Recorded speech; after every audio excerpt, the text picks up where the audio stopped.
আম্মু কি রান্না করতেছো? দেখো কি রান্না করি। দেশি মুরগি রান্না করতেছি নিয়ম ভাইয়ের জন্য। তোমার জন্য তো অবশ্যই না। কষ্ট পেয়েছ? কেন কষ্ট পেলে না কেন? হ্যাঁ, আর এদিকে হচ্ছে গরুর মাংস রান্না করতেছি। আছে গরুর মাংস, জামাইকে খাওয়াবে বলে শ্বশুর একদম টাটকা গরুর মাংস নিয়ে আসছে, আর টাটকাই রান্না করছি। ওর বাবার পছন্দ না ফ্রিজ থেকে গরুর মাংস নামিয়ে রান্না করা, সেজন্য একদম ফ্রেশটা রান্না করছি। রাত অনেক হয়ে গেছে, তারপরেও রান্না করছি। আর এই যে টুনা ফিশ ভাজি করবো, টুনা ফিশটা ভাজি করবো, আর খাসির মাংস। ঠিক আছে না? আজকে রাতে তো অনেক রাত হয়ে গেছে, তাড়াহুড়া।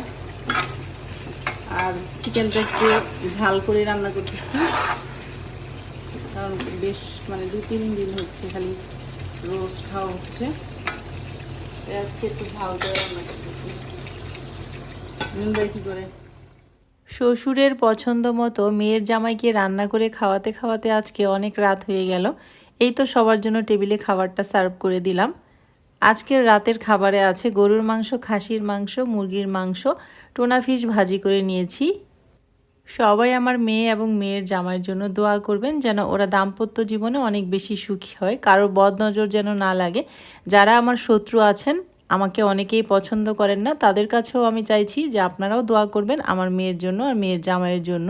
মিনি এই ব্লগটা আপনাদের কাছে ভালো লাগলে লাইক, কমেন্ট, শেয়ার এবং সাবস্ক্রাইব করে আমার চ্যানেলটির পাশেই থাকবেন। আল্লাহ হাফেজ।